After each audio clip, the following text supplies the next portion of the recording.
Hello, everyone, and welcome to Evolve Yourself TV. I am Agni James, and I'm excited that you're all here. Ignorant, hey, good to see you, friend. You say, hey, Agni, how is life? Life is good. Life is grand. Everything is good. 1 second, though. Let me get things in order. Okay, I now have a cushion for my seat, so life's even more grand. It's good in life to have a cushion every now and then when you're sitting down. Sometimes it's not, though, right? K-Rob, hello. It's been forever. We have not communicated in like 20 minutes. What has been going on in your world in the last 20 minutes? I hope everything's been going on an upward trend. I like to hear that things are going on an upward trajectory. DCI Banks. That's a very good question. All right, so my number one moderator and channel shaman, JT Farms, actually made this for me. Listen to this amazing dedication.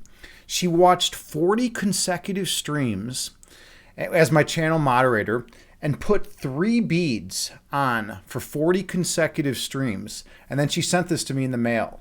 So yes, it is a mala bead necklace. She said it's a shamanic mana mala bead necklace. She's a shaman. 120 beads or something like that. Maybe 108. I don't know. It was it was something like 40 consecutive streams with 3 beads on at a time. Yeah, it was totally awesome, right? It was amazing. It was amazing. So I always wear this now during the meditations. So yeah, it's pretty awesome. So yeah, what's been going on with you, DCI Banks? How's everything going with you these days? I always see you hanging out in Eris's chat and in Aristotle's chat and Shane's chat, hanging out with Noga, right? You're part of the philosophy crew. I have a master's in philosophy, but we don't do a ton of philosophy these days. Mostly it's meditation and chess, but we still do some philosophy discussions every now and then. You're infiltrating. All right, cool. Welcome in. Yeah, this is good. We're gonna probably just hop into some meditation pretty soon. I might do a little bit of chess. We will see. But K-Rob, what's going on? How's everything going with you? I'm not dropping frames tonight, which is good. Last time I was streaming, I was dropping frames, so I had to fix it real quick. What? So K-Rob, you're just gonna say hello and hey, and that's it? Like I'm not. It's not good content. It's not good content. You're just gonna say hello and hey. Like that, you know. I mean, it's better than yelling at me, though, right? You could be yelling at me. DCI, you say, you grew up around Buddhism. Ooh, and the monks would have mala beads with 108 beads for their mantra recitals. Nice. That's awesome that you grew up around Buddhism. Yeah, there's actually a Buddhist temple right down the street from me, and I go there every now and then and hang out. Let me show you a picture of me with a Buddhist monk there. One of my friends, Tapicorn. Let me bring it up. Where's a good place to find this? Oh, I know exactly where to find this. Give me 1 second. Show you this good picture of me hanging out with my buddy, Tapicorn. He's a Buddhist monk at the temple. All right, so let's see. Here it is. Okay. Display. Got to make sure you all can see it. Here we go. Yeah, there's me with a slightly different beard hanging out with my buddy Tapicorn. This guy is badass. This guy is a high quality human being. So yeah, I would go there and hang out and do some meditation. He was cool. Like when I first met him, I was like, so, you want to talk? You want to talk for a bit? He's like, first we meditate, then we talk. So we just meditated for about half an hour or so, and then we had a lengthy discussion, and it was great. We talked about everything from politics to chess. He was just a real good dude, real open-minded guy. Unfortunately, he's no longer at the temple, but I got to spend a lot of time hanging out with this guy, so that was pretty cool. But yeah, so that's my buddy Tapicorn. Yeah, so I have a tremendous amount of respect for Buddhist monks. JT Farms. Oh, it's 102 beads. It's 102 beads. There you are. Good to see you, JT. You said you felt finished at 102. A bit untraditional, but it felt complete. Okay, 102 beads. Yeah, I always forget the number. Thank you, JT. By the way, how's it going? Are you at work right now? What's going on with you? Yeah, this is a beautiful. So I always wear this. It makes me feel feel it just makes I'm grateful that my friend, first of all, I'm grateful that my friend put all this effort into making this for me, and it's beautiful, and it just makes me feel like I'm serving my purpose a little better. Let's see. DC Banks, you say you didn't really appreciate it as a teenager, but now in retrospect, it was pretty cool. Yeah, I mean, that's how it is with a lot of things, right? I didn't appreciate Star Trek Deep Space Nine when I was younger, and then like all of a sudden, like I saw that later on in life, and I was like, wow, this is actually deep and pretty awesome. That's just how it goes with stuff. It was a sect of Buddhism called Mahayana. Yeah, I'm pretty familiar with Mahayana. That in that sect they allow you to eat meat, right? From what I remember, I think they allow you to eat meat. Maybe I could be off, but I thought that was a thing. The leader fell out with the Dalai Lama over the practice of Dorje Shugden. I don't know what that is. I don't know. Oh, wow. We're having a huge raid. All right. Big shout out to Shane McInnes. Hello, Shane. Thank you so much, man. So much for the raid. I totally appreciate you. I appreciate everyone out there. Big shout outs. Someone give him a big shout out. I will do that. Shane is an amazing streamer on Twitch. Shane is a buddy who knows just about everything there is to know about history, and he's just a quality human being. I go to his streams and hang out, and I have the honor and privilege of hanging out with this guy. And he's always hanging out with my buddy Aristotle, and he's hanging out in Noger streams and with Ivan and all with the whole crew, Vipers and everyone. It's good to see you all. Welcome in. Yeah, I was just JT Farms popped in and we were talking about this mala she made me, 102 beads. So it was like a bunch of consecutive streams. She put together 3 beads each stream during my meditation, and for however many that is, whatever, I can't do math right now. 102 divided by 3. But anyways, yeah. So I wear this mala, and it's got that importance to it. How's it all going? Shane was having an awesome stream earlier. I missed the earlier part that I'm going to check out the VOD on. But yeah, it's just cool. All right, so what's everyone doing in chat? We got Aristotle's here. Hey, anyone who's a mod, give Aristotle a shout out. Give Ivan Neo a shout out. Give Noger a shout out. Holy shit, we just got like 40 streamers in here. All right, give basically everyone who needs a shout out. Vipers, everyone who's here, give them all shout outs. All my mods. Time for the mods to get to work, right? We need to get you in action. No fucking around here in this during this guided meditation. Thank you again for the raid. Those of you who don't know me, my name is Agni James, and I have a master's in philosophy. So we do philosophy of mind, philosophy of science, and metaphysics streams because those are what I really enjoy. But the primary focus of this stream is always going to be guided meditation. I'm really big into guided meditation. I feel like there's a tremendous amount of utility in guided meditation, and I always want to teach others how to meditate. And then also I'm a chess instructor IRL. Right now I'm training for the Chicago Open. It's one of the biggest chess tournaments in the Midwest every year. So I've been studying opening theory, the hyper-accelerated dragon variation of the Sicilian defense. It's basically the most common opening in chess is e4. When your opponent plays e4, that's like moving the pawn in front of the king 2 squares forward. The hyper-accelerated dragon variation allows you to play c5 in response, such that when they play d4, you can trade off your c pawn for their d pawn. Now, typically the center pawns are going to be more valuable than your pawn than the c and the f pawn, right? So it's like you're getting rid of one of your least valuable pawns, not least valuable, but one of your lesser valuable pawns for a more valuable pawn. So and then also with the hyper-accelerated dragon variation, you're able to play d5 in one swoop. That would just with a regular accelerated dragon, you have to play like d6. You have to prep d5 by playing d6 first. So it's a cool way of doing it. We'll do some chess. We'll do some chess in a minute. I was just showing everyone my picture of hanging out with my buddy Tapicorn, who's a Buddhist monk. Let's go back there. Yeah, here we go. Here's me with Tapicorn. This guy is badass, dude. Tapicorn, like I'm pretty sure this guy would annihilate me in a fight. He seems like really chilled and like laid back, and I'm a pretty damn good fighter too. But this guy would just kick my fucking ass. This guy is amazing. He's amazing. So I'd go to this Buddhist monastery right by my house, and I'd hang out there, and I'd come in and meditate with these dudes, with these awesome monks, and then we'd fucking party, We'd talk about everything from philosophy to chess to politics to everything. We just talk about it all. He appreciated my Cradle of Filth shirt too. Like, it's pretty cool when you're hanging out with Buddhist monks and they like your metal shirts, right? Oh man. Okay. Anyways. Yeah. How's everyone doing? Okay. I'm a little caught off guard because like it went from like just a handful to a bunch of people. So let's see. DCI, you say when you watch Aristotle, you insert 3 beats each stream. Well, maybe you're a chess player, right? Do you know about the Hans Niemann drama, right?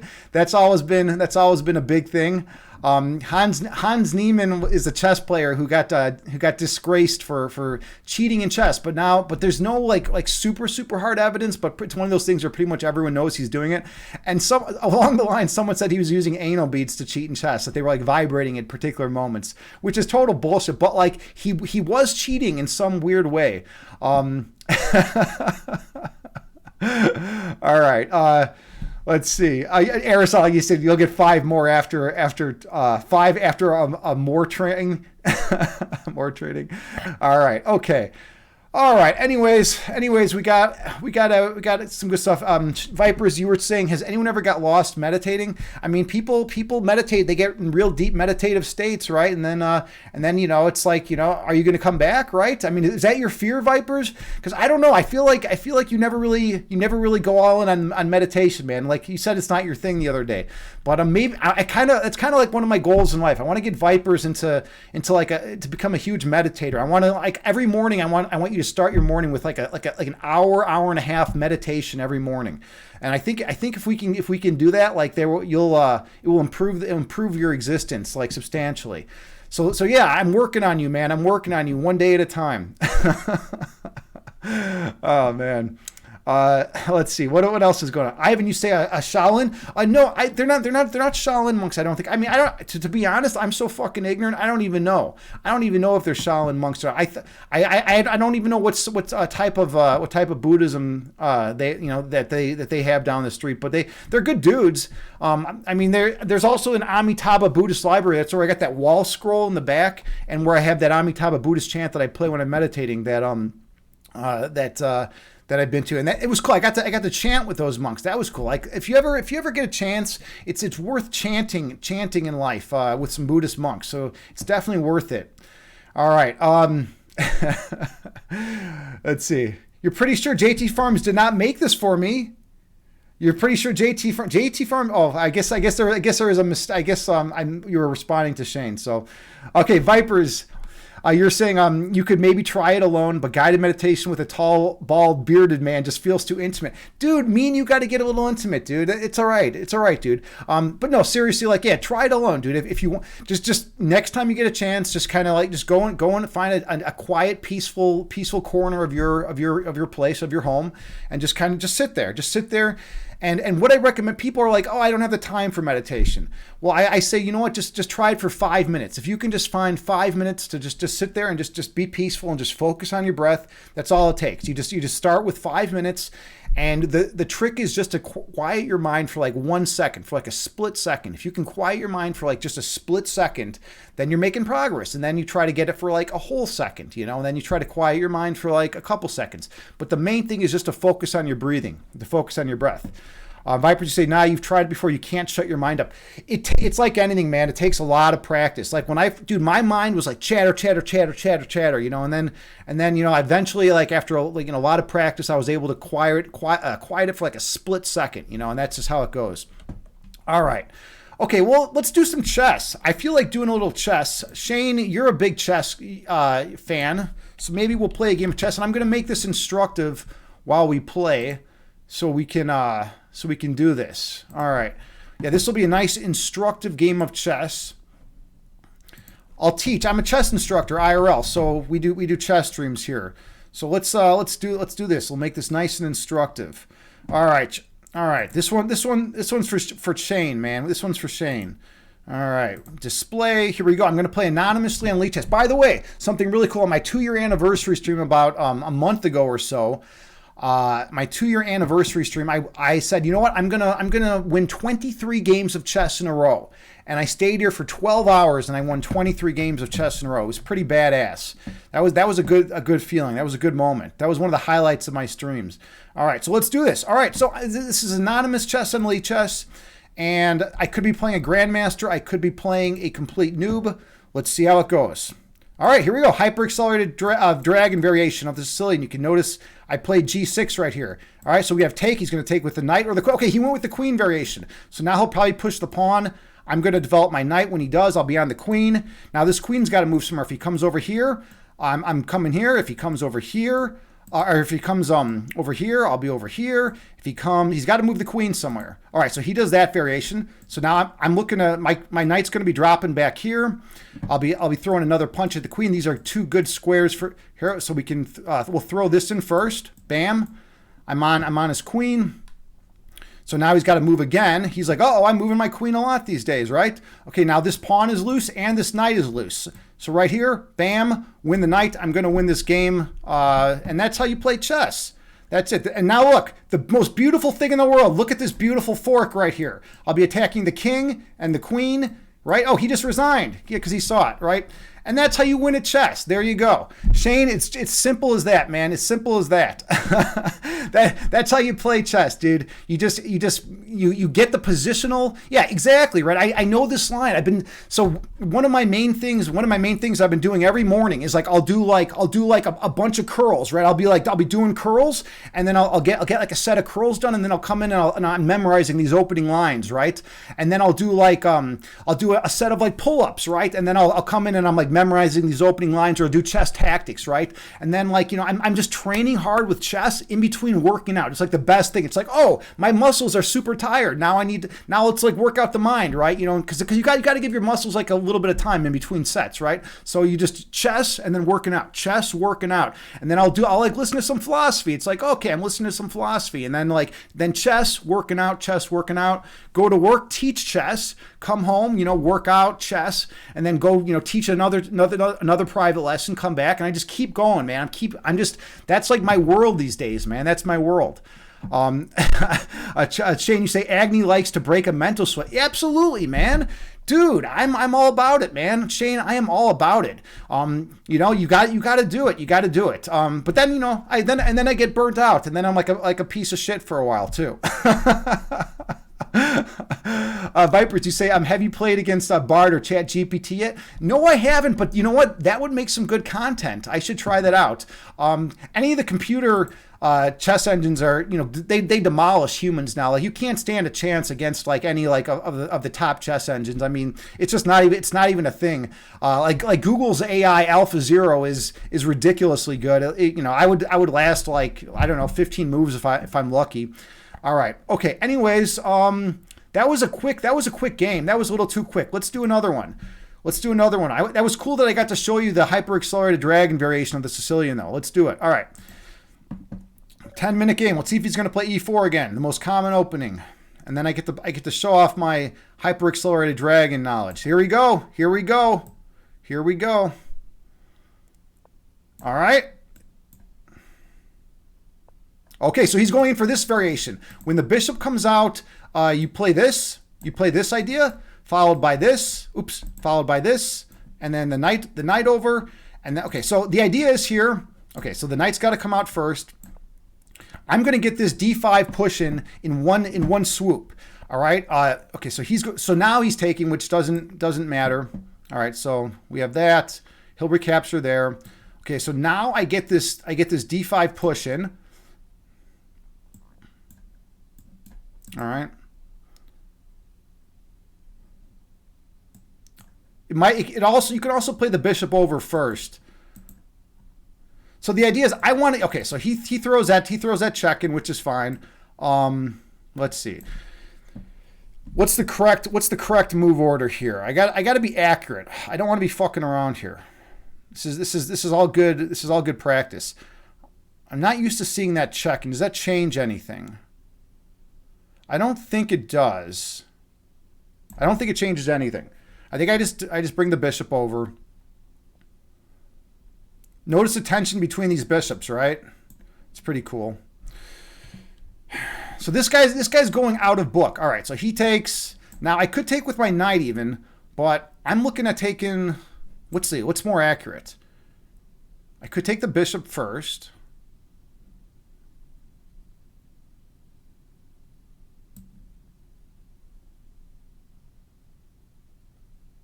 Let's capture like this.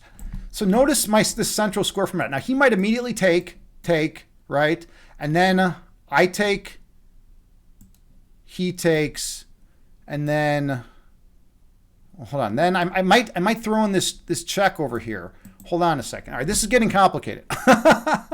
So the last game was like pretty straightforward, right? Now all of a sudden like things are getting complicated. Makawaka's here. Hey, good to see you, friend. All right, so we got some action going here, Makawaka. Makawaka's another streamer here. This is Streamer City. All right, so he took. So I think now best is that I take. Let's see. I got to calculate. All right. Let's see. I take here. Yeah, I'll take here. Oh, I got this awesome tactic too. That could be kind of interesting. So if he takes there, now I could take here with check, right, and forking the knight. So but then the problem is if I take, then he's going to have this fork. So maybe I just relieve the tension first and take right here. Let's see, take right here.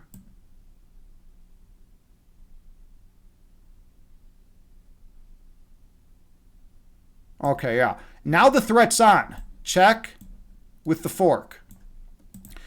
I can't let my queen stray too far because I have to worry about this fork right here hitting my king and the rook, right? So this is a pretty dynamic position. This guy's okay. All right, so he saw the idea, right? All right, so now I want to. Okay, by the way, I want to gain some space. This is a weak pawn. All right, so I want to try to gain a little space. So we're gonna go. Actually, so this is a good idea. Look, notice I'm pinning the knight to the queen, right? Okay, so he took like that. So now the important thing is I take like this first, all right?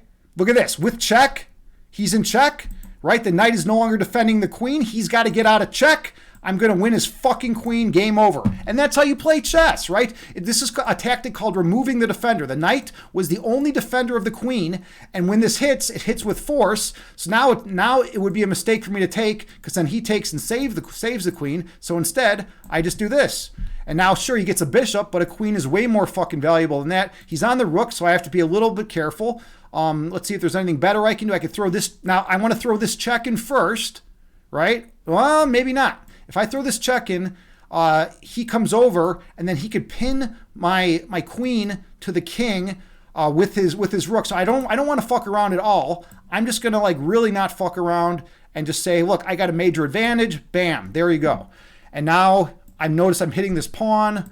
I could have even taken the pawn and been on the rook. That might have been a little more accurate, but this is a game where I should win. So like I don't want to fuck around too much. I got a major material advantage.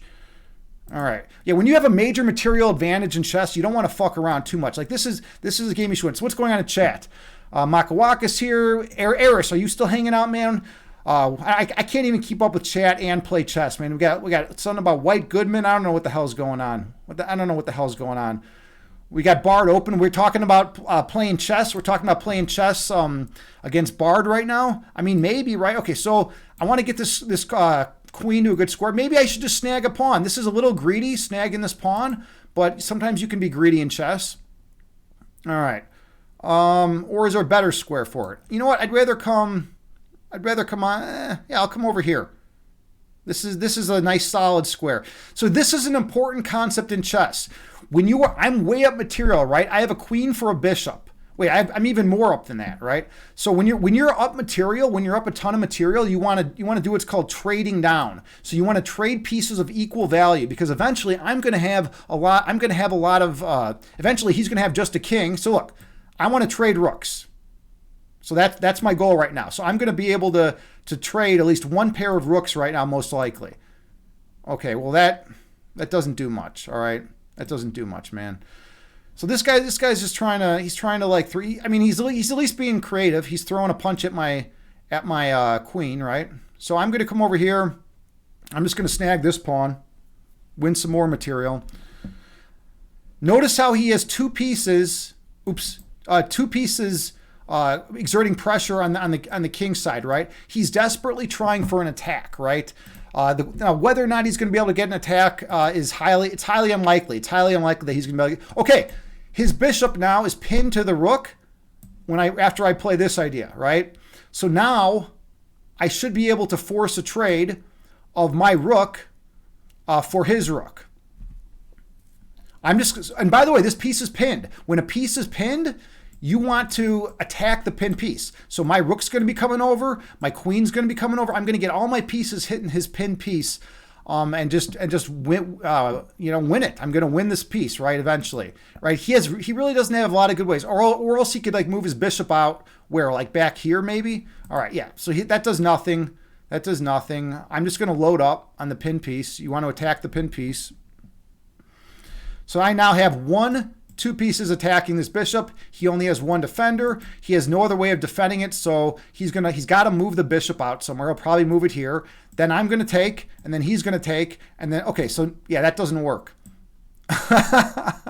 But the most accurate way for me to do it, you have to be accurate in chess, right? So the most accurate way for me to take is this way. Because now I have a major threat right here. He'll probably take right here. Then I'll take right here, and then I'll still have this crazy threat. And he's close to checkmate. Sure, he can't even throw in the check because the knight's covering d8. And that's chess. Oh, by the way, we should be in the chess category. Why are we not in the chess category? I feel like we're not doing things correctly. All right, so he took there. Let's see. So I have a choice of rooks. This is a more forcing move. Notice when I take here, it hits with check. So typically in chess, you want to hit with check. So let's go to the chess category because that's what we're doing right now. Edit stream info. We're going to go to the chess. We're playing chess, so we're going to go to the chess category because that makes sense. And I like when things make sense because I'm a chess player, right? Chess players tend to like logic. All right, bam. Noger, let's see. Do I have some bad mods going on here? What's going on here? What's going on here? I don't know what the hell's going on. Hyper-accelerated dragon sounds like a metal band. It does, Shane. It does, but it's all... So there's an opening called the accelerated dragon. The hyper-accelerated dragon is just it's a variation of that. It's just a real cool variation. By the way, if I can get my queen down here, I'm going to be forking the king and the rook. Unfortunately, my queen's on a light square, so I can't really do it.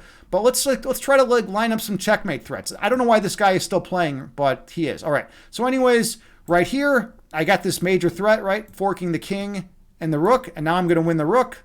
Bam, win the rook. Okay, an important lesson in chess, though, is that if you see a good move, look for a better move. Is there a better move? I'm not seeing one, so I'm just going to take the rook and then just clean up real easily.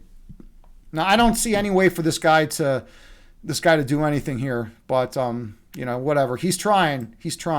Check, and you want to get all your pieces attacking, right? All right, so now we're just going in for the kill. We're going in for the kill. So he's gonna have to make like a pawn move. He has 0 squares he can move his king to. He can't go here, can't go here, can't go here, can't go here, can't go here. All right, and bam. And then we got this, and then checkmate.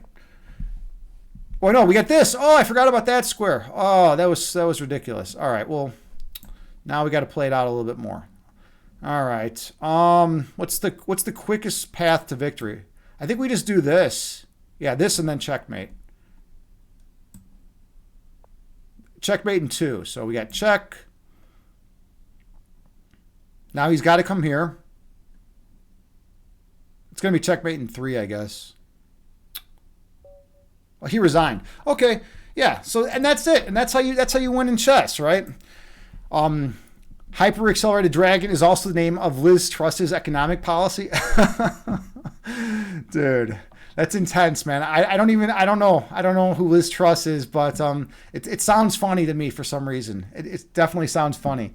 But yeah, Makawaka's a streamer. Check him out. Drop him a follow. He does a lot of like travel, walking streams, walking around in nature out in his area. So yeah, it's cool. Vipers, you say we could do it now. You have Bard open. I mean, does Bard how strong is Bard's chess program anyway, Vipers?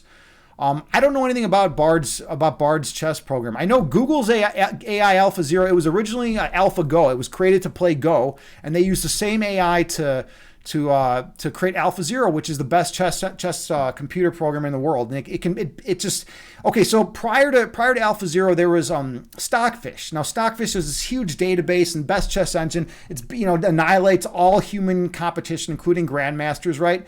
And so they had Alpha Zero face off against Stockfish, and Alpha Zero played 100 games. It was a 100-game match. And it did something like, I think it won like 70 games or 60 games and then drew all the rest. It did not lose a single game against it. It was pretty badass. It was pretty awesome.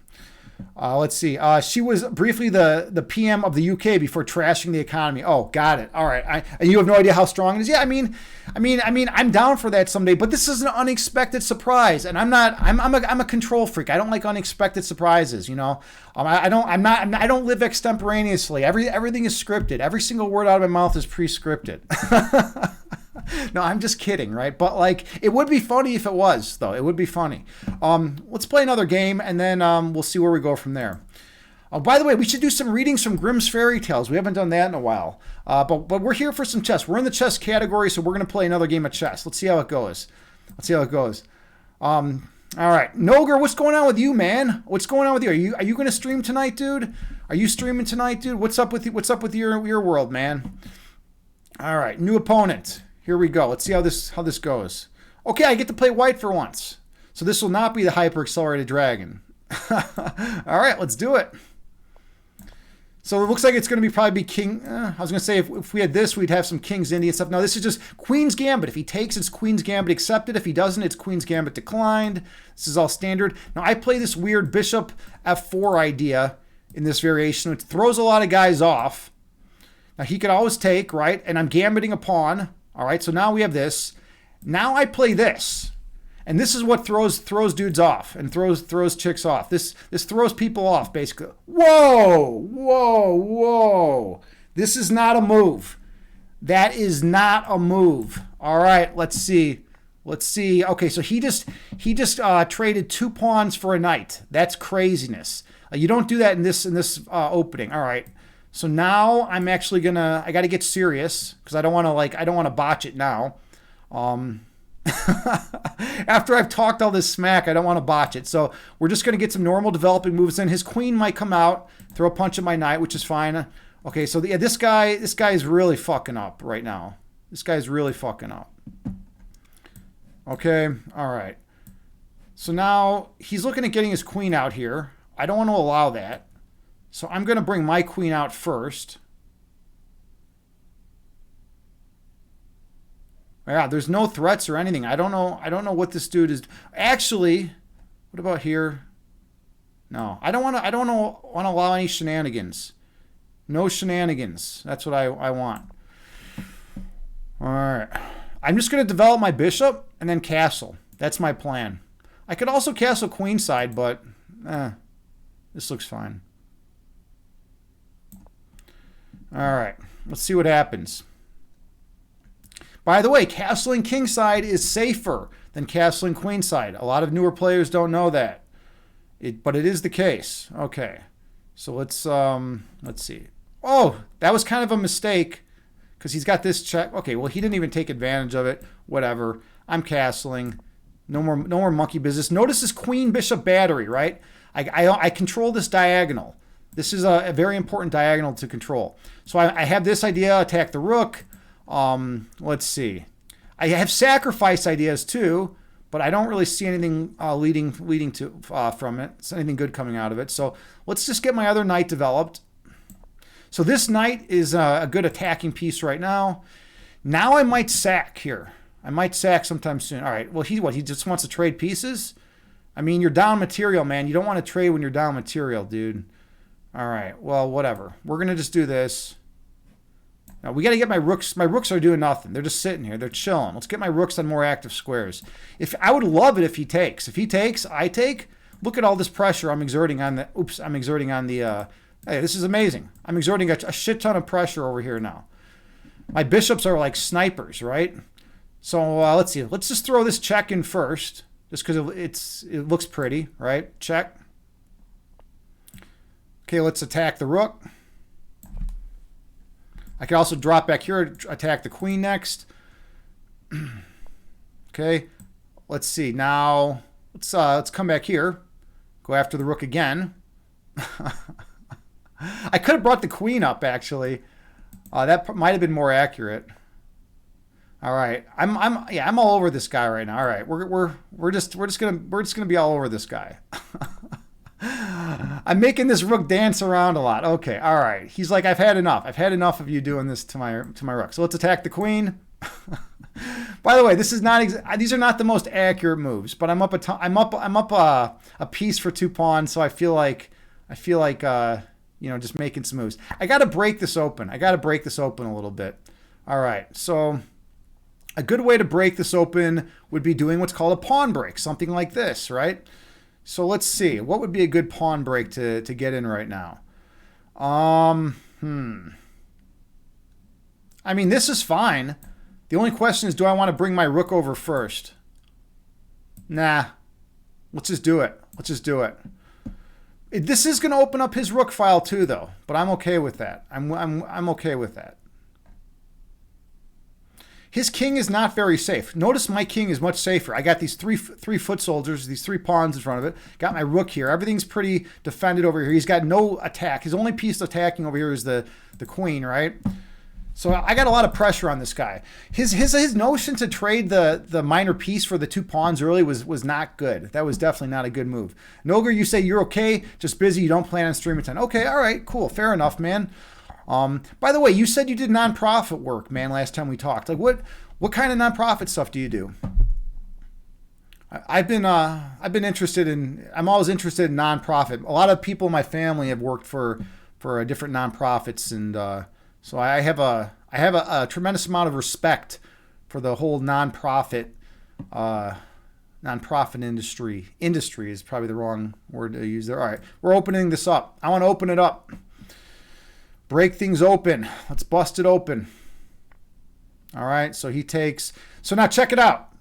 Bishop here, attacking the rook. If he moves the rook, I get the rook behind it. We got a skewer. A skewer. Look at this. All right, bye-bye rook. And those of you who don't know, bishops are more valuable than rooks. Rooks are more valuable than bishops. Bishops are worth only 3 points. Rooks are worth 5 points. So I gained something substantial there. Okay, let's get some more pressure on him. I'm putting pressure here. Notice if he takes, I win the queen. This pawn is pinned to the queen, right? So he can't take. Also, when I push this pawn, I opened up horizontal defense of this pawn because this bishop was hitting here, right? All right, so he's just pushing. All right, that's fair enough. Let's see. Let's try to get let's get this rook deployed. I want this rook active. We need it. We want an active rook right here. We're gonna get this rook active. Now, he might do something like this with ideas of coming in and to G. Yeah, right. There we go. There we go. He did what I said. I'm a mind reader. Chess players got to be mind readers. Okay, let's push up. Hold on. Make sure there's no weird ideas for that I'm going to fall for. I don't see anything weird tactical ideas. He's got some sacrifice ideas, right? Take and then take, but it just doesn't lead to. It's not going to lead to anything. All right. Okay. Let me check back in chat. Let's see. Noger, you say you work for a big nonprofit in New York. Don't usually say where you're in public check, but if you're from New York, you've heard of it. Oh, cool. You basically make sure the bills are paid for one of the departments. Nice. All right, so you're helping out, man. You're helping out a big nonprofit. Well, dude, good work, man. I'm you're one of the good guys. You're out there. You're fighting the good fight, man. Aristotle say Noger feeds NYC subway rats to the patrons of the UN cafeteria. Hey, well, you know what?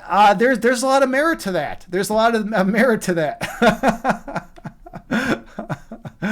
Oh man! All right. Oh no! Oh yeah! I'm playing chess here. What am I doing? I can't I can't fuck around too much here. Okay, by the way, outposts. I'm going to teach you all something very important about chess. Right here, I am creating what's called an outpost. Notice this pawn is protecting this bishop, and likewise this bishop is protecting this pawn. Notice also that this bishop is a dark square bishop, meaning it's going to be on dark squares the entire game. It can never come off, and he has a light square bishop. Also, notice he doesn't have a dark square bishop. So he has no knight or dark square bishop to challenge my dark square bishop. So I'm going to defend it like this. He's trying to undermine my pawn. So if he takes, I take. This is going to be a solid outpost that I'm going to be able to keep as long as I want, unless he sacks like his rook or something for the bishop, which would be stupid, right? This bishop's also a good defensive piece. So yeah, basically this is a great outpost that I'm going to be able to keep for a long period of time. Okay, he's trying to clog things up a little bit. So now the deal is I just got to open things up a little bit. What's a good move, a good way to go forward? I got to get my queen more active. My queen's kind of being stupid right now. All right, let's get the queen. I'm looking at this idea, and then I'm actually maybe even looking like this, right? To have a battery going against this pawn. Even though I just said this is a nice outpost, sometimes you got to break your outposts, right? All right. Yeah. So let's see.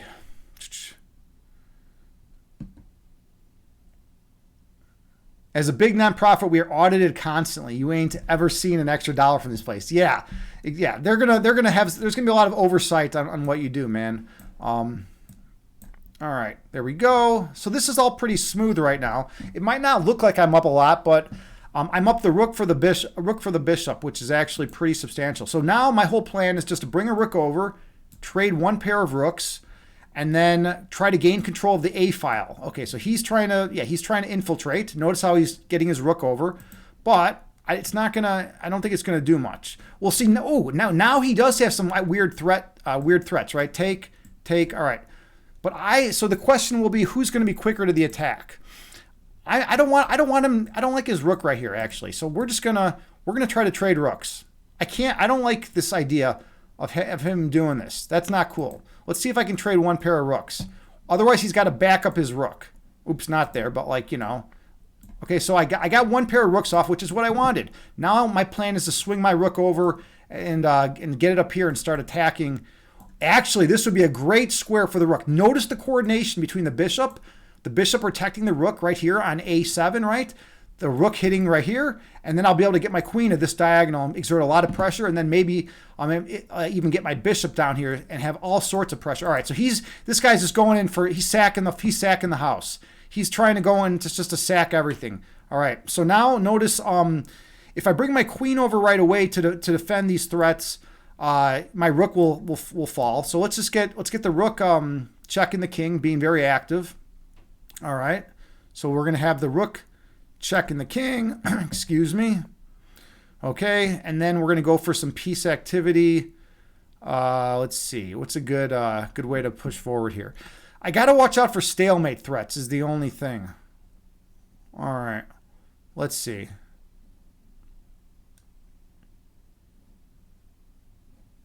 I don't see much for him, actually, to be honest. Yeah, like what can he even do? Let's just go with this. He doesn't even have any good checking ideas. Yeah. We're going to go with this. Notice this square right here is covered by the rook, right? And then this E2 square is covered by my queen. So I'm just going to exert a lot of pressure here and try to break through right here and maybe bishop out, and I'll just break through. He doesn't have much he can do at this point. These are kind of desperation attempts. So now he's looking at ideas of coming down here and checking and going for some stuff. So I just got to avoid perpetuals. That's like the main thing I got to do. All right. So let's see. It's a little bit annoying, to be honest, but all right, we're going to come back. We're going to come back for a second. We're just coming back. We're playing a little defense. By the way, perpetual in chess is if you have the same position 3 times, it's called repetition, and then it's a draw. So even though I'm up all this material, if he was able to force a repetition of the same material on the board 3 times, we'd force a draw. So I got to be a little careful, and I got to set this up accurately.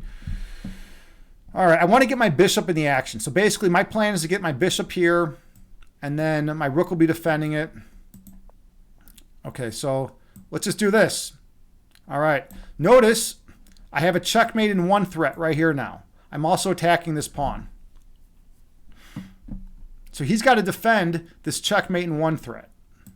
Queen right here is mate. So he's doing that to defend it. All right, that's one idea. So now let's see. Does this check here work? Yeah, it does. So watch what's going to happen with this. So we got this check. Oh, but then he can escape. Hold on. So we have check, and then he escapes here. And then if I come over here, no, it's check. He can escape here. That's sneaky. That's a little sneaky. Things are getting a little bit sneaky here. Let's just back up for a second. And if I do this, he's got, yeah, the problem with taking is then he's got this fork hitting my bishop. Oops, hitting my bishop in the thing. All right, I gotta just win this game. I gotta stop messing around. I feel like I'm messing around a lot in this game. All right, let's see. Hold on, check.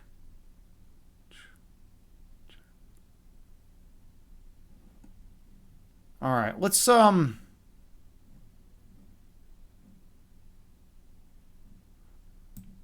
get my king over.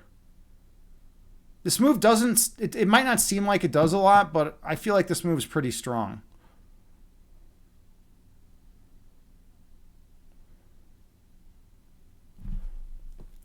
It eliminates a lot of the checks, which is the main thing, which is what I want to do. I want to eliminate checks wherever I can. It's a little annoying that, and I only have a minute left on the clock, so I'm not going to be able to talk as much and engage with Chad as much. This is a really annoying square, by the way.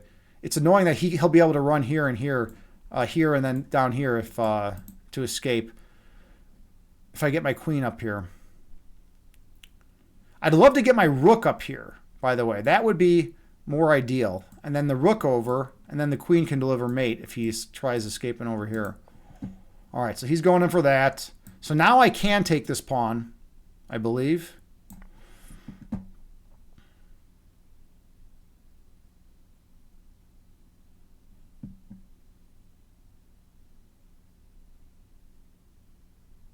I'm playing this. This is garbage chess, by the way. I'm not playing well at all.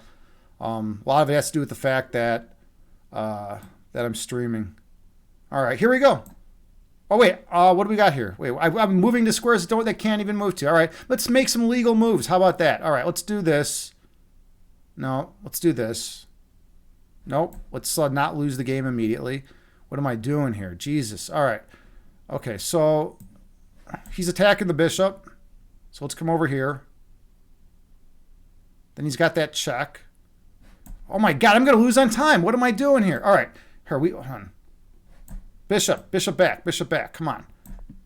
What am I doing? I'm going to lose on time. I'm about ready to lose on time. This is crazy. Yeah, and this is why I don't like streaming or playing when I'm streaming a lot.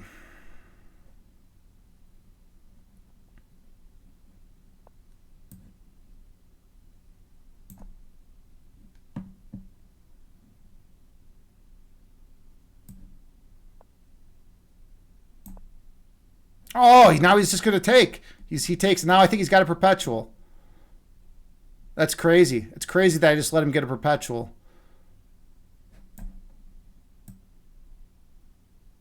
He might even have more. All right. Hey, he's got a perpetual. That's insane. That's insane that I just let that happen. So it's going to be a draw.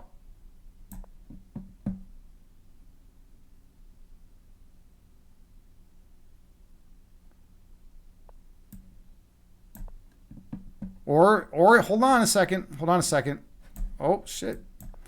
He's gonna run the clock down. So it's crazy.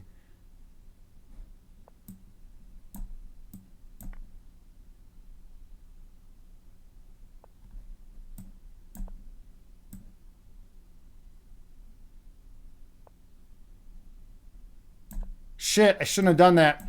Forces the queen trade. I'm out of time. Damn it. Out of fucking time. Ah! Oh, garbage. That was garbage. That was a terrible display. I'm sorry about that, all you. Yeah, I know. I know. That was terrible. That was terrible. That was pathetic. But yeah, that's how it goes. That's how it goes sometimes in chess, especially when you're distracted, right? But yeah, you're up a ton of material, and that's just how it goes. Okay, let's see. Where we're at in chat. Let's see. Oh, DCI, you say, wish you leave the checks alone. Yeah, I know, man. I know. Yeah, exactly. But not that one day. That one day when I won 23 in a row, it's like my ELO was definitely not negative 500, right? When I was streaming. But yeah, my ELO definitely decreases. It definitely decreases. My rating definitely decreases a lot when I'm talking. Right there, like that's a game here. We'll go back and I'll show you how much the computer says I was winning like in that game. That's ridiculous. Let's go back there. All right.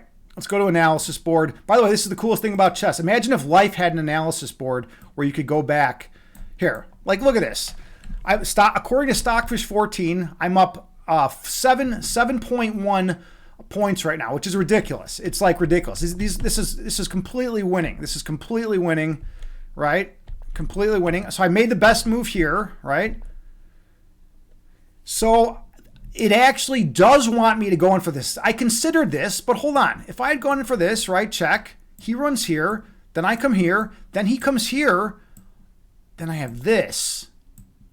Then he comes here. Now, where's my follow? Oh, this is the follow-up. Ooh, sneaky, because if he takes, then I'm back here with check. So what's he got to do? He's got to come over here. Oh, if he comes here, I'll win the queen because I'll be attacking the king, and the king's got to come out, and then I'll win the queen with a skewer. If he comes here, then I guess I just throw this check in, right? Let's see, check. Yep, throw this check in, and now he's got nothing. Well, he's got this, and the computer's just unfazed by that. Okay, well, yeah. Anyways, that's how it goes sometimes. Okay, but anyways, yeah. Okay, good job. That was fun. I got to show you some chess. We got to have some fun with it. I'm grateful for all that.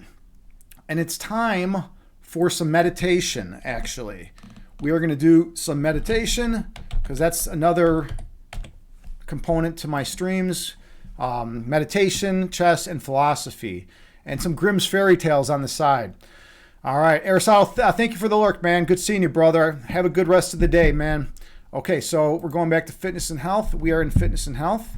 So yeah, I always come out here intense. And we have a lot of fun and we have a lot of excitement. And then we slow things down. And we go to the place of peace and oneness residing inside.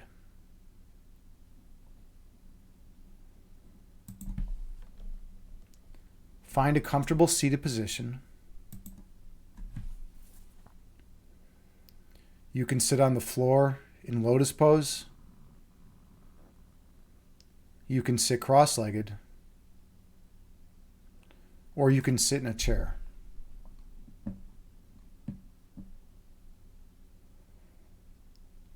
The main thing is to find a position that is comfortable for you.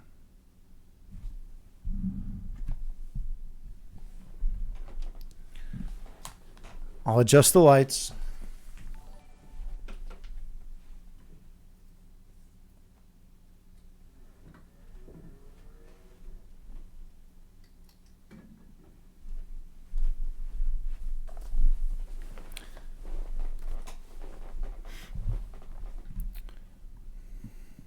And take a few slow, deep breaths on your own.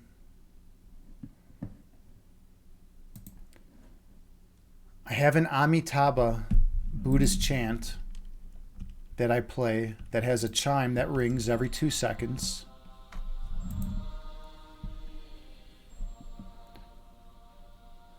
And you can use it to help regulate your breath count.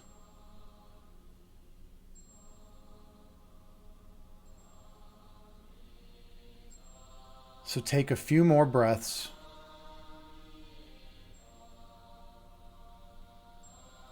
Becoming one with your breath.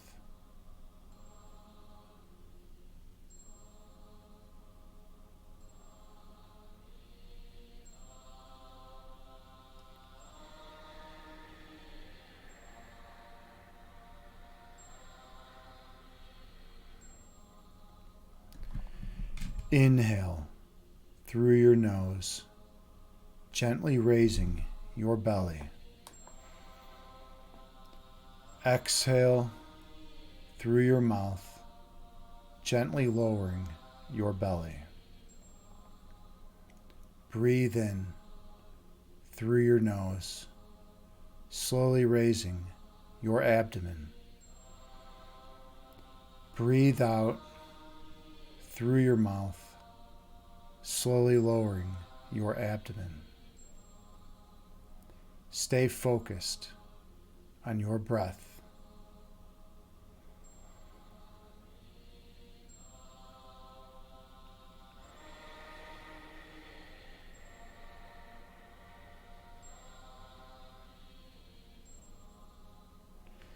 Inhale, raising your belly.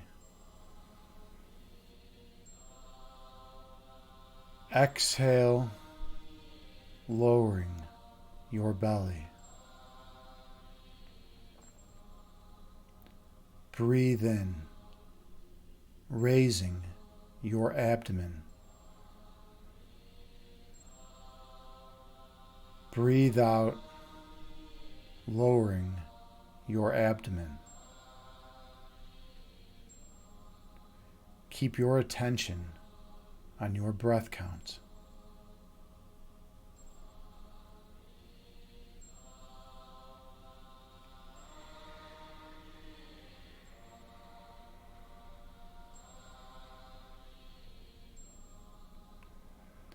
Inhale.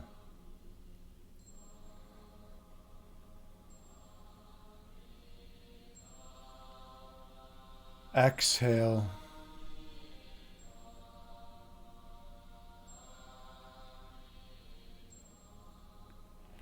Breathe in.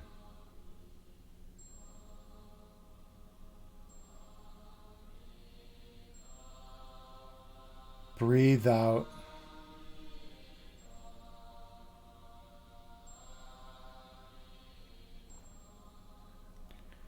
Your breath calms your body, and your body calms your mind. Be mindful of your breath counts.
Visualize yourself sitting on the tallest mountaintop.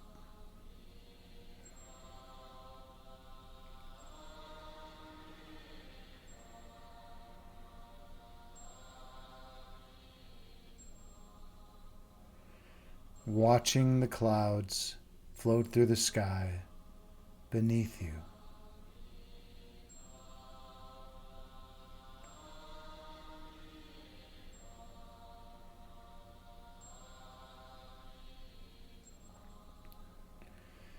Two clouds float together and merge into one.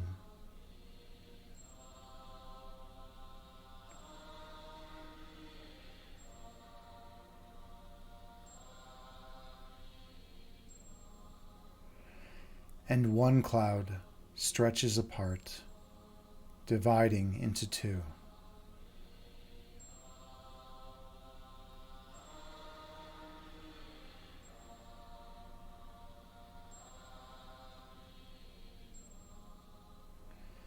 These clouds float through the sky before disappearing over the horizon.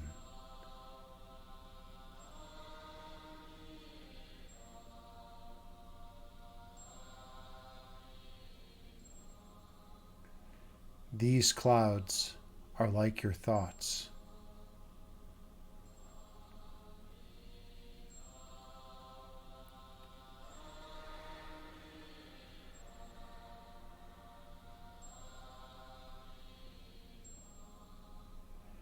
Thoughts come into being and exist for a while in conscious awareness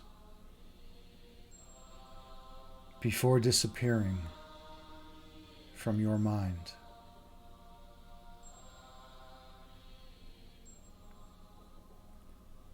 That is the nature of human thought.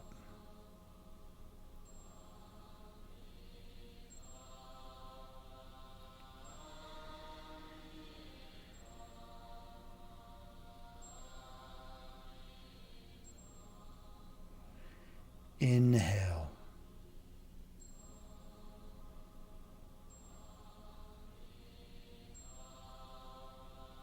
Exhale, releasing all that does not serve you well. Breathe in.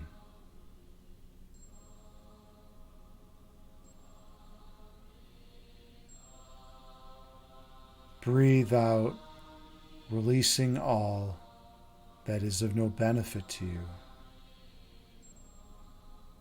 Keep your awareness on your breathing.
When thoughts arise in your mind, visualize them as clouds floating through the sky before disappearing over the horizon,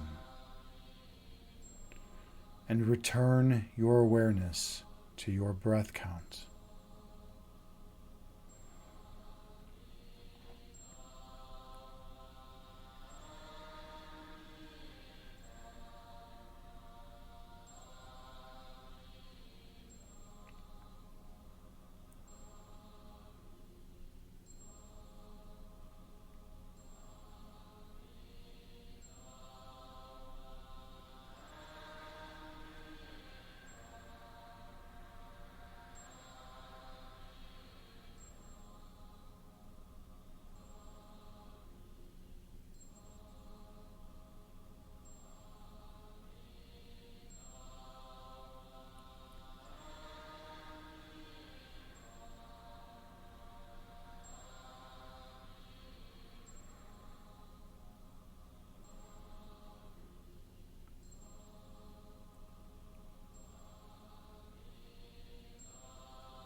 Your essence is love.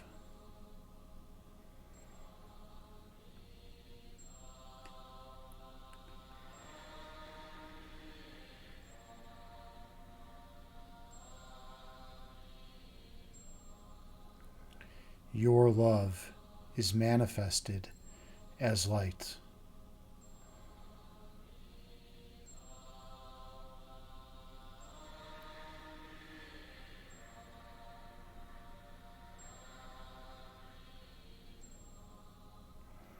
Your purpose is to shine your light on others.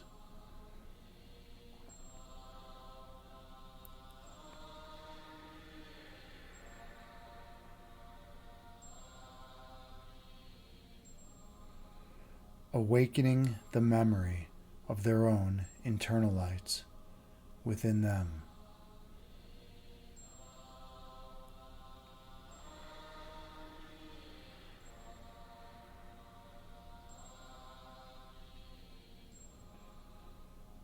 So they may shine their lights on all whom they encounter.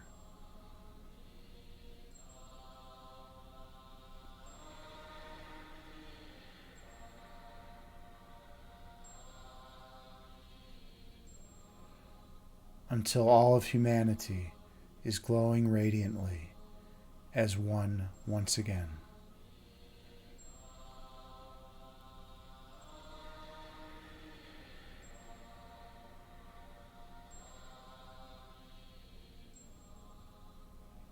Inhale.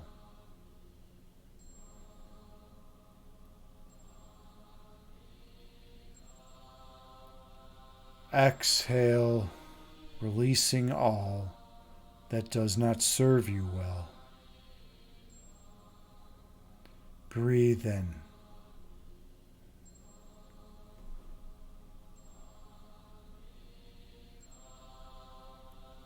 Breathe out, releasing all ego which obscures your third eye sight. Stay focused on your breathing.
When thoughts arise in your mind, picture them as clouds floating through the sky before disappearing over the horizon.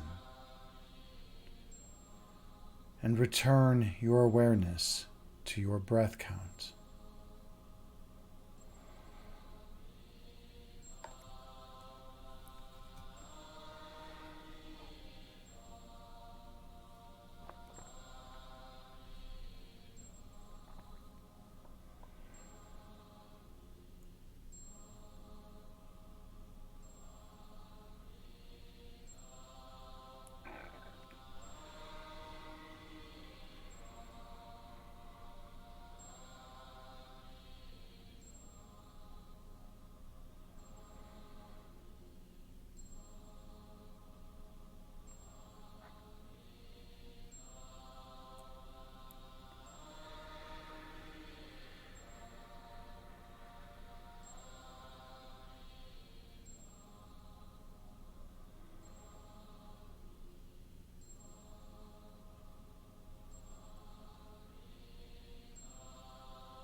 On your next breath, travel down beneath the level of conscious awareness.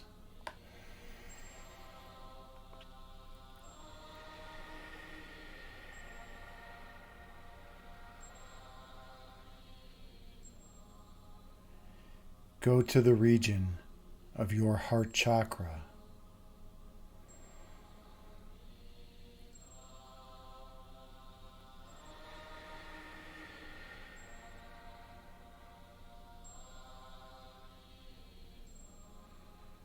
Feel the love emanating from this location.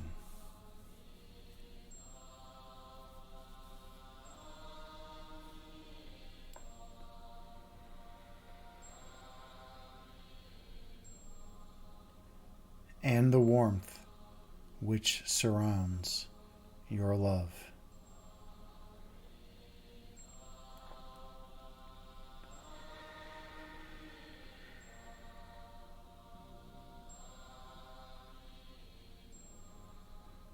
Experience the perfect peace residing here.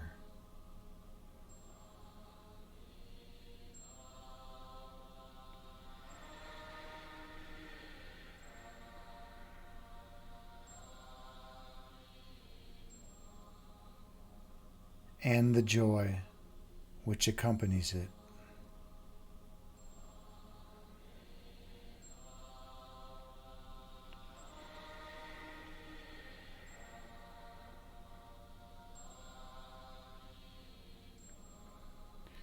In this place, you exist in a state of perfect monism.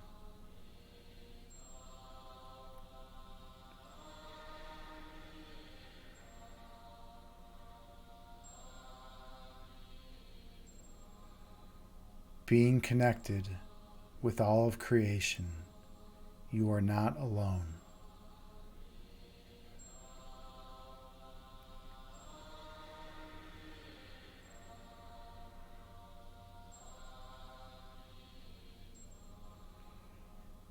Inhale.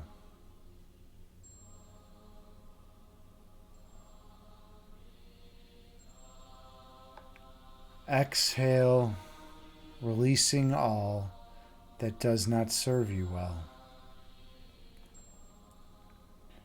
Breathe in.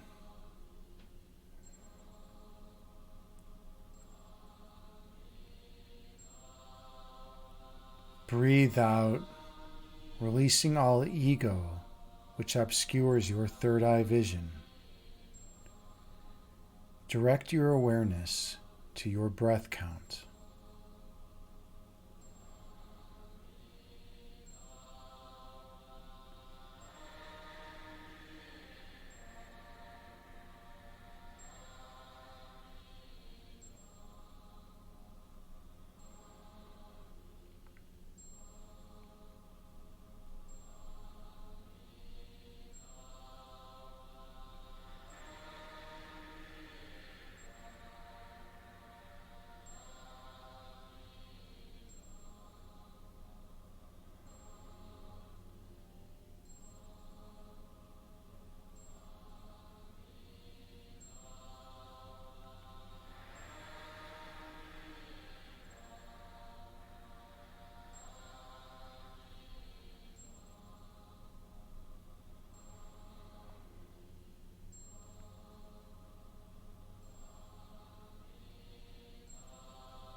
When thoughts arise in your mind, visualize them as clouds floating through the sky before disappearing from your mind. Returning your mind to its center.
On your next breath, travel all the way down to your center point.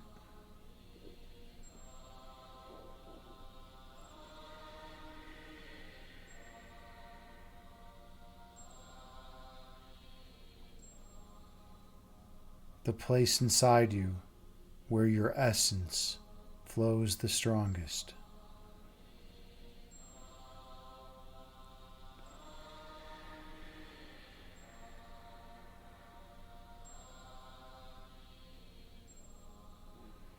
Feel the unconditional love emanating from this location.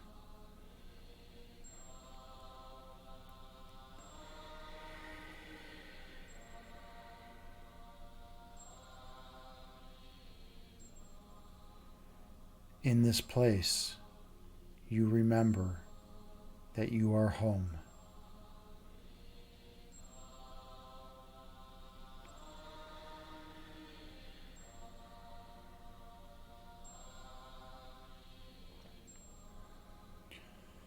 Separation and division cannot enter here.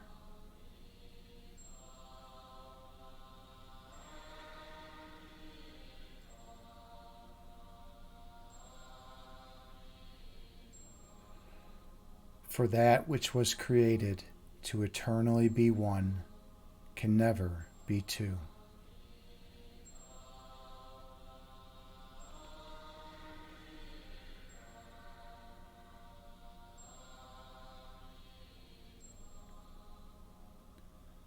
Opposites and polarities do not exist here.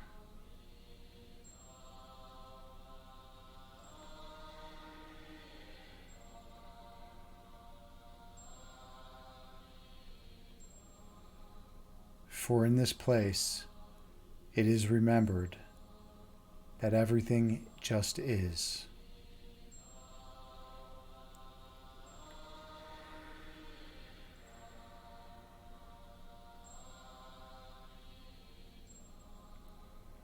Stay focused on your center point.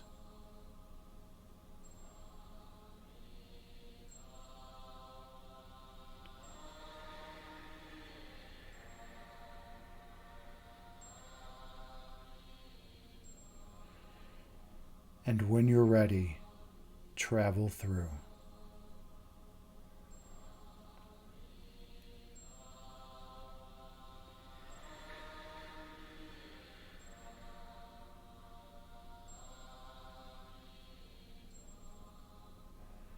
I'll see you on the other side.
Here, at your center point, you remember your true identity.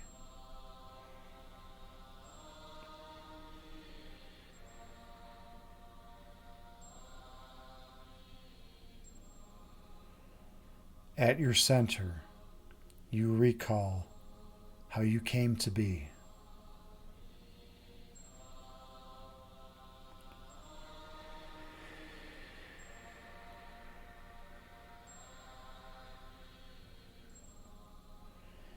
Being unconditional love, you flow from the source of all creation.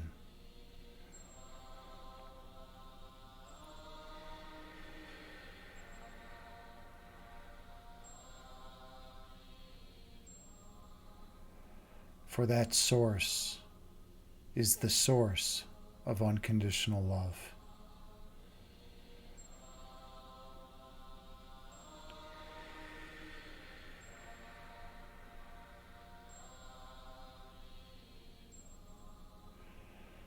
Fear of any kind cannot enter here.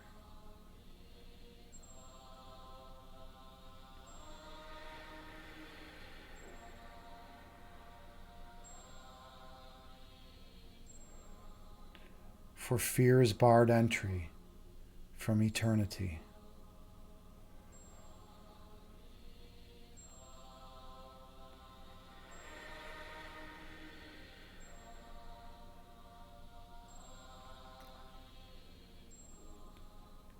In perfect oneness, there can be only love.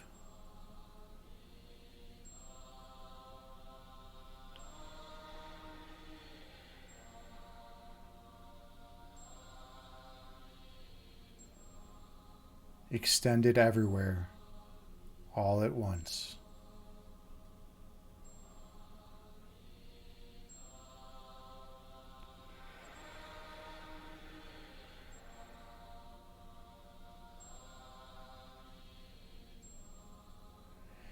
Lay down your ego.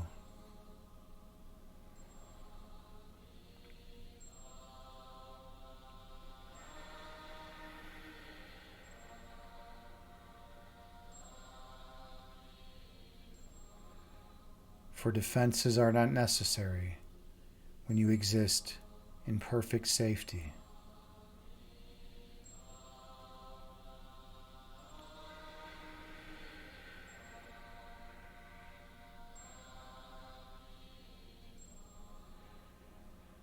Lay down any barriers that you place between you and another.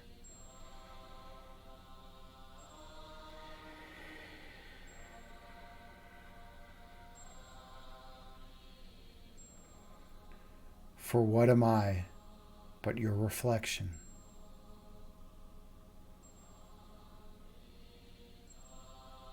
All of humanity is one.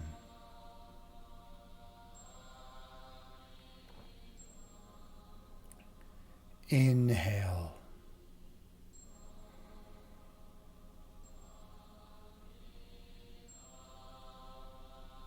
Exhale, releasing all stress and tension from your body.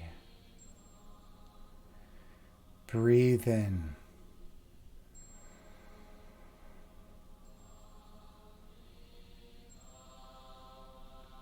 Breathe out, releasing all fear and worry from your mind. You are perfectly safe. You are perfectly loved. You are one with all of creation. Be free.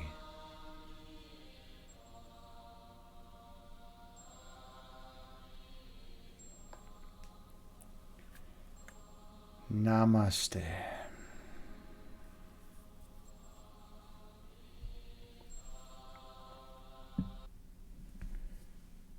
Thank you all so much for sharing this sacred space with me. I am honored and humbled to be here with you as your meditation guide. I hope you each feel more peaceful and relaxed. I hope you feel more centered and grounded. And I hope you feel that eternal love and joy flowing through you. And I hope you remember who you are so you can share your love and light with all those whom you encounter. For they are but reflections of yourself. Namaste. Wow, that was a good one. That was a really good meditation. How was that for all of you? That was a 31 minutes and 21 second meditation. JT, wonderful. You say this is so much needed. Thank you. Well, thank you, JT. You know, I have nothing but unconditional love for you, as I do with everyone. Everyone in this chat, everyone on this planet, I love you unconditionally. Now, that's not to be, some people say that and hear that and they are repulsed. They're like, how can you love a murderer? You know, how can you love a person who does horrible things, right? So I always have to make the point and make the clarification that I love the part of you that is eternal love. And I identify that as your true essence. I'm not identifying you with your ego, with the part of you that, you know, might be doing something that is horrific, right? I identify the part of you as your true self, as that part that is pure love, the part that is identical to the part of me, which is pure love. So, and I'm also not making the claim that a murderer or a child molester should not be put behind bars. Obviously, they should. If someone's a danger to others, they need to be locked up and hopefully get rehabilitation, right? And hopefully, you know, become productive members of society in which they can help and love others and feel their own internal love, right? So I always have to make that claim.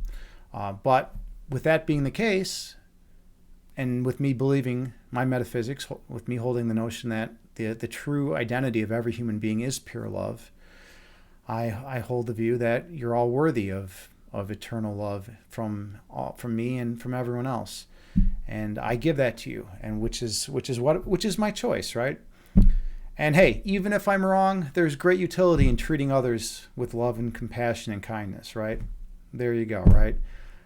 You know, even if I don't have any empirical data to support this claim, I don't have I can't throw down a logical deductive proof of the existence of that perfect oneness within, right? Even if I can't do that, I can at least say, hey, even if I'm wrong, then what's going to happen? Then everyone's going to go out and be kinder and more caring to the people that they encounter in life, which will make the world a better place. And that's what it's all about at the end of the day, helping those around you, right?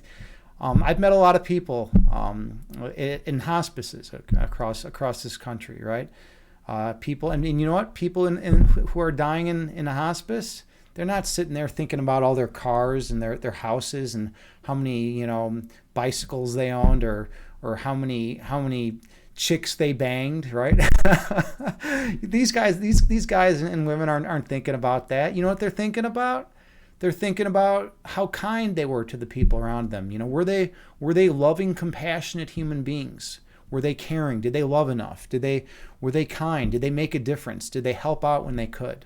That's what they're thinking about in their deathbed. No one's thinking, oh, if I had just gotten one more Tesla, then my life would have been better. No, they're not thinking about money. You know, in your final moments, you know, that's what you start coming to terms with with what's really important, and that's how you treat the people around you. And so, if you're not treating people the way with the utmost respect and love and kindness, you might wanna reconsider. Anyways, all right, we got people, we have chat. I should engage with chat. I'm a fucking streamer. What am I doing? I'm not engaging. Man and Fire, you say, how can you love JT Farms? JT Farms is amazing. I have much love for her. She's an incredible person. And by the way, she even sent me this amazing fire quartz, which I use during these meditations, right? You know, it's amazing. She's one of the most wonderful people I've ever met in my life. She's an IRL friend. I mean, she literally has my phone number and we talk on the phone. Let's see, Man of Fire, you say, is consciousness real or is it all an illusion? Now, that's a very good question. And I would answer that by saying ego consciousness is. But when we exist in a state of pure love where we can connect with that state of pure oneness, there's a different form of consciousness that arises. There's that state of, we can call it the universal energy, we call it the God consciousness, but people don't like using the G word, because then everyone freaks out and thinks back to their whatever oppressive religious roots are, and they're like, oh no, blah blah blah, he used the G word, like that's like the most offensive word in the world, right? Like I can go on here and say fuck and no one gives a shit, but if I say the word God, people are going to freak out, right? And you don't need to call it God, you can call it universal energy, you can call it oneness, you can call it, it's just an X. It's literally just an X, source of all creation, right? However you want to describe it, right? It doesn't need to be anything. It could just be like, the force. It could be like a force of nature, right? Because it's all the same thing at the end of the day, right? But anyways, yeah, that's where we go with that. Man of Fire, you're talking to JT. Have you seen those videos in Chicago? Lots of riots. Yeah, Chicago's there's a lot of riots in Chicago right now. I love all those people, even though they're rioting. Do I think they need to be, deal with the criminal system? Do they need to be? Some of these people need to be locked up? Yeah, absolutely. But I still love them. You can love someone, and have compassion for them, and while you watch them go to jail, right? You can still feel love. You can have feelings of love for someone who's going to jail. Now, is it easy? Especially if that person, if their attack is directed towards you? Hell no.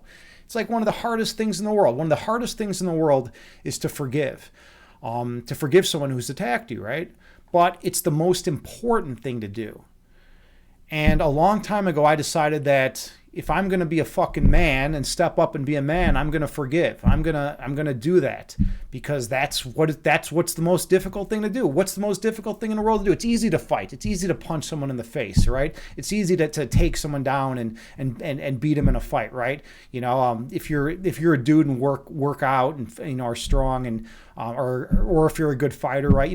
Or if you're a woman, it's easy to beat. You can do the same thing, right? Or if you're a woman or a dude, it's easy to say some passive aggressive shit and try to bait someone into losing their cool and their calm. What's hard to do is to forgive someone who's attacked you.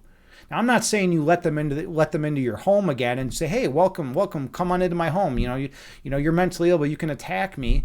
I'll let you attack me again. I'm not saying that, but I'm saying you can still feel feelings of love for that person.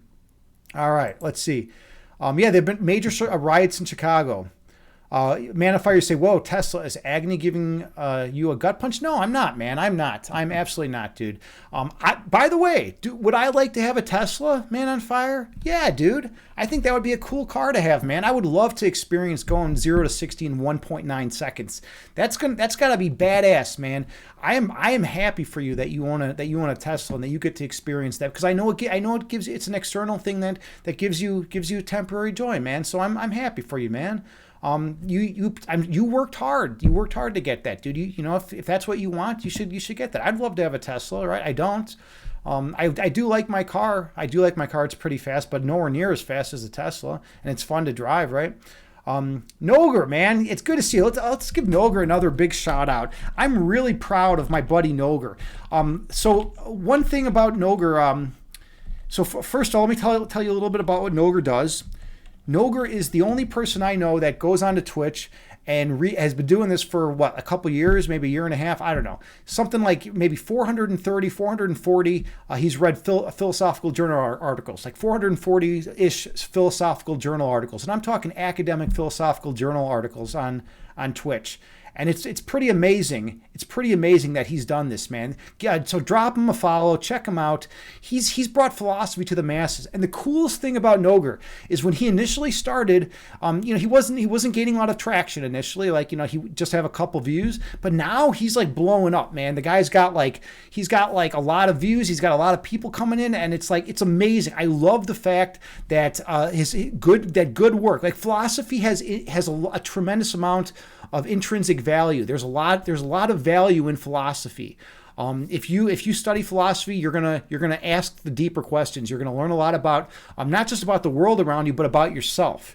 You're gonna think a lot about identity. You're gonna think a lot about what it means to be a person. You're gonna think a lot about metaphysics. You're gonna think a lot about how you should treat the people around you. You're gonna think a lot about how you should treat animals. Right? Aristotle was talking about his boy Peter Singer the other day. and about how Peter Singer donates like won $1 million and donated it all to charity, and donates a large percentage of the amount of money that he makes to charity, right? Philosophers tend to not be hypocrites as much as. At least that's my opinion. At least as much as the rest of the public. So like, Noger's doing something amazing, and he's gaining traction, and it's just really badass to see philosophy brought to the masses. I really respect him for that, and he's a smart, nice dude. It's just his only downside is he's from New York City and thinks he knows what pizza is, but he has no conception of that. Okay, let's see. Where else are we at here? Man, if you're talking about Dutch Bros have good coffee. I don't know what kind of coffee you're getting. Hey, Sour Stash is in. How's it going, man? Good to see you, friend. Sour Stash, you say you tried your hardest to forgive at work today. It was hard, but you were kind to people, but didn't have much to say in conversation. You want to keep things short for now. Dude, that is the way you have to do it, man. Forgiveness is the toughest thing that you could possibly do as a human being, right? Especially when someone's saying passive-aggressive shit to you or getting under your skin, or if like you're in pain, like when I'm in physical pain or like I'm sick or I'm tired, it's so tough to try to forgive someone who's being disrespectful, right? But you know what? If you can step up and do it, it's amazing. And the fact, sometimes you can't you don't have to do it a lot. Just do whatever you can do. If you can just forgive and just kind of move on and just keep it short. Just keep say something positive in return. It makes a world of difference. And then the more you do it, the better practice you'll get at it. And it's amazing though that you're trying, man. It's hard. It's super hard to do. And I try all the time. And sometimes I'm successful and sometimes I fail. There's a guy right now that I've been having a hard time forgiving. It's really annoying. I was dating this girl, and this girl I was kind of in love with her, right? And then I bring her over to his place, and next thing I know they're like dating, and like I'm out of the picture. And this guy was like my friend. He was like a good friend of mine. So. It's been a few years now, and it's like I thought I had forgiven him. It's kind of interesting. I thought I had completely forgiven the guy. We even hung out a couple times for a pretty short duration. I thought I had forgiven him, and then just recently I was going through a tough stretch, and I realized I have not forgiven him. And then I was like, "Fuck, man! I gotta go back and do the forgiveness work and really try to forgive this guy." It was when I was in a lot of pain. I was in a tremendous amount of back pain, and I was sick at the time. And then I started thinking some really nasty thoughts about this person because he took the girl, the love of my life. After I told him, I was like, dude, I'm bringing over the girl that I love. We're gonna be over in you're gonna meet her. I'm bringing her over. We're gonna come over and hang out at your party. And then she ends up just falling head over heels for him, and he ends up flirting with her and dating her for a year, right? So it was hard. So like I got to do that forgiveness work. That's like the next thing I'm working on. I'm trying to forgive him. And sometimes it's easy, sometimes it's not. Taylor Jade, hey, so good to see you. So good to see you, Taylor Jade. It's always an honor and a pleasure when you pop in. Taylor Jade is another streamer here on Twitch. Let's give Taylor a shout out. Taylor is really cool because she is an athlete, and I'm not talking just some like no name athlete. She is a former junior Olympic volleyball player, if I'm correct, right? And you play basketball and everything too. Taylor Jade and she works in the sports industry. So let's give a big shout out to Taylor Jade. Drop her a follow, check her out. She's awesome. We can talk basketball, we can talk sports. She has a tremendous amount of body awareness. Now, people who are not athletes don't always know about body awareness, but you have like think about like when like LeBron goes up and is contorting his body around the hoop, right? Like hanging in air, right? Think about the amount of body awareness and body control. Like he can feel every single muscle and muscle group in his body, and he knows exactly how to move, right? Taylor knows about body awareness. I love talking with other athletes about that. I mean, I'm nowhere near as good of an athlete as her, but I've still been an athlete my whole life, and I play ball, baseball, basketball. I played football in high school. I played all sorts of sports, tons of soccer, traveling soccer. And you got to develop body awareness growing up, and that's just how it is. Let's see. JT, you said, or Man on Fire, you said Agni ignored the hats off redeemed, but it's okay because you love him. I ignored the hats off, man. All right. We're closing up shop now, so I'll go grab the hat. And then I'll be right back.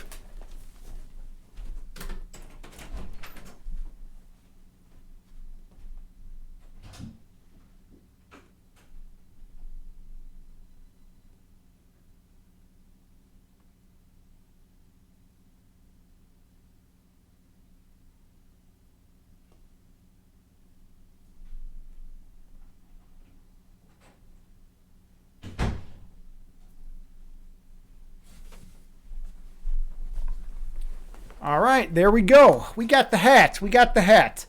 I don't know. I feel weird. I feel weird wearing the hat. I always feel weird wearing hats, but if there's a redemption, there's a redemption, right? And I don't know. Was there even a redemption or not? Maybe they're not. Maybe Man of Fire just debated me into the hats off. Yeah, Noger, we got the hat going, man. I guess there was a redemption, or else I just got debated. One of the two. But okay, JT, there actually was a redemption. All right. By the way, JT, like, what do I owe this honor to? Like, how was work? Was work rough today, or? I mean, I know you said it was going to be painful with your hands and without the context. Or we can just talk after the stream if you want. If you don't want to get into it now. Let's see. Anyways, where are we at here in chat? I feel like I'm always missing stuff. I'm always missing stuff here. Let's see. All right. Whatever. I missed stuff. Who cares? But yeah, Taylor, you're saying, oh man, that's rough. I think you're referring to, me. Yeah, it's so weird. Like, if you're good friends with someone, right, and you're like, hey, I'm bringing over the love of my life. Like, you would think that they would be like, respect that, right? And they'd be like, oh, okay, cool, right? I will not like try to hook up with this person.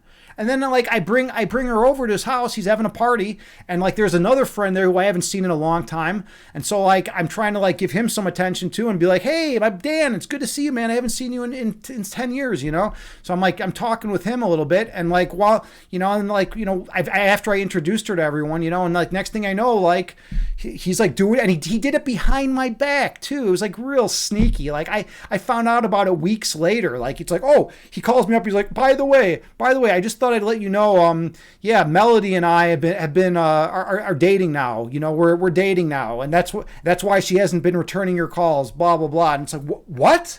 Like, what are you talking about, man? What are you talking about? So it really hurt me, to have a friend do that. I don't know how many of you have had similar experiences, but it really did hurt. Hey, Man on Fire, subscription, 7 months in a row, dude. Totally appreciate you. Thank you, man. Thank you. That's an awesome thing, dude. 7 months. You've been around 7 months. And I always tell this story. Man on Fire, when he initially came in, JT and I had a conversation because he does low key trolling. Sometimes he pushes the boundary, right? And we were thinking, do we got to ban this guy? Do we got to get rid of him? And I was like, nah, let's give him a little more time. Let's see what happens. And and he's come a long way. Even though the shit you were saying in Eris's chat today was not of the highest caliber. In my stream you tend to be on a little bit better behavior, and I love you, man. I love you. I appreciate you. I love you. You're a good dude. And some of your troll stuff is funny. Some of it, some of it not so much. But you're also a good human being, and you've been open and honest with me about things too, and I respect that. That's the other thing. If someone's gonna be just a troll, that and be disrespectful, that's one thing. But you definitely have your moments where you come out and you're super super open and genuine, and man, I respect open and honest communication more than anything. So that's awesome. I appreciate you. I do appreciate you, and you're an active member of the community, man. I love you, man, and I'm there for you, man. If there's ever something I can do, assuming it's not ridiculous, I got your back, right? All right. A Man of Fire, you say, in your defense, it's a philosophy stream, so people are supposed to be able. Yeah, I know. It's just one of the. Yeah. I hear you, man. I hear you. Let's see. Sour Sass, you say you can only imagine. Yeah, right. I know. Having it's like someone's like supposed to be your good friend, and I literally even prefaced the phone call with, "Hey, I'm bringing over Melody, the girl that I love," and she's like standing she's like laying in bed with me, like while I'm talking to him, right? And she like smiles, like she looks at me and smiles, like while I say the girl that I love. She looks at me and smiles. I fucking put down my phone. Like we spend a little more time together. I go over to his house, and next thing I know, they're dating. Like, what the fuck is that? So anyways, yeah, that's where my forgiveness work is. But anyways, if I can end up forgiving him for that, like then that's a pretty big thing, right? That's a pretty big thing. Like I'll have come a long way. But he's like he's pretty much the only person right now who I feel like there's a little bit of lack of forgiveness for right now. But I've been working on it. I thought I had it done, but there was still some kind of residual layer like in my conscious, and it came out when I was in a lot of pain and sick recently. That's when I noticed it. It's totally crazy. It's Sour Stash. It's totally crazy. Manifier, you say you blame it. You blame it. You'd rather blame than forgive. That's fair enough. You're free to do what you want, man. But I don't know. Or maybe you could blame it on the hat. Maybe you were gonna say something else. Has he apologized? No, he never apologized. Never apologized. Not even once. But you know what? It doesn't matter. That's not the point. He should. It's the forgiveness is good because it's good for, not just for him, but it's also good for the person who's forgiving, who's doing the forgiving, right? So when I forgive him, I'm actually helping myself out. In addition to like letting go of that energetic those chains, that bondage between us. Because if I'm not going to forgive him for hooking up, and he dated her a year, by the way. They were boyfriend and girlfriend for a year, and then karma came around and she got rid of him or whatever. But like still, it's like it's still like ridiculous. It was still ridiculous. No, they're not. They dated 1 year. They lasted about a year, and then all of a sudden, she's like, you know what? I don't want to see you anymore. Then he was devastated. Then his heart was broken, right? So it's like she kind of did the same thing to him that she did to me. But I've forgiven her. I've totally forgiven her.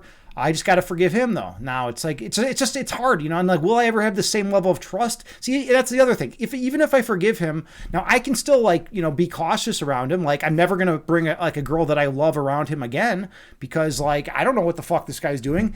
One of my friends says he's a serial seducer. He's like got a whole library on books about like how to like pick up chicks and stuff. That's like his whole world is like trying to get women to love him, right? I don't know what that means, but anyways, like I'm gonna be cautious now in the future, but I could still forgive him though. That's something I got to do. Taylor, you say, wow, the karma. Yeah, right. His heart was broken. I mean, she was beautiful. This girl, Melody, she was beautiful. She was into all the holistic shit that I'm into. She was very open-minded, very loving. She was great with all like the little touches with things, in life. And she was just this one. We had such a good relationship going. And the next thing I know, like she's just not picking up any of my calls, not responding to any of my texts. And then I get a call from Matt a few weeks later saying that, oh yeah, by the way, the reason she hasn't been recalling or responding is because I'm dating her. Like surprise. So like, yeah, it's going to be tough. It's going to be tough for me to forgive him, but I gotta do my best. That's all. I mean, if I can forgive him, then, think about it. You might be able to forgive someone for something less, right? Okay. Anyways, Her name is too, yeah, Melody, right? Melody. All right, let's see, where else are we at? Manifier, you say, JT, you forgive you for timing me out that one time. And you accept the forgiveness, yeah. But we all get timed out every now and then, right? All right, let's see. Manifier, you say, oh, whoa, that's cool. Maybe I can become a serial womanizer too, right? Yeah, I should go to him and say, all right, I'll tell you what, I'll forgive you if you teach me your serial womanizer skills. I mean, this guy's always with women. He's one of those dudes. He's kind of like me. He's like built. He's bigger, stronger dude. He's built. He's athletic. He's got a lot of good qualities. He's a good looking guy. So it's not like he was just some scrub. He's like a good looking dude, and he's. But he's just, I don't know. She fell for him. Manifier, you're going to DM me the videos and books. Yeah, right. Let's see. Manifier, you say Chicago better lock your girlfriends because Agni's going to come steal all your ladies. I'm coming for you, ladies. I'm coming for you. And I'm coming for you with the hat. Right? So that's how it's going to be.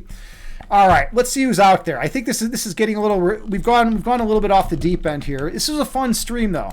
JT, what are you doing? Are you done with work for today? Are you up for a call? I figured I haven't touched base with you, on a call in a while. So maybe if you're up for a call, we can talk a little bit after this. I gotta do the old raid call first. So here's, if you're a subscriber like Man on Fire is for 7 months, let me give him a shout out for that. Yeah, okay, there you go. There you go. Copy and paste this. We're gonna let's see who's out there in the Twitch world. Let's see who's by the way, have I been really loud today? Like, I've just noticed, like, it looks like I've been really loud today. Maybe I should turn that down a little bit. All right, maybe, I don't know. I don't know if I've been really loud today. Let's see who's out there streaming. Let's see. We got... Oh, this is a no-brainer. Holy shit. Evelyn Yoga. I haven't seen her. I have not seen her in a long time. Oh, this is going to be great. This is going to be great. We get to raid one of my old, long-time buddies, Evelyn Yoga. She is amazing. She's a yogi. She's from Australia. She's got it all. She's got it all. She is the complete package. Let's send a lot of love and light her way. She used to stream on here all the time. Now I think she's just about the only yoga streamer out there who's left. There aren't many yoga streamers left these days, right? We used to have, during COVID, we had 12. We had 12 yoga streamers. Be better behave. JT, you say yes, super loud yelling. All right, here. How's this? Is that much better? Is that like more normal volume? All right. We're going to give her a raid. All right. Thank you all so much. I appreciate you all unconditionally. I love you all unconditionally. Too low. All right, how's this? Is this better? Is that better? Are we good? Are we good? I'm getting intense. All right, anyways, namaste.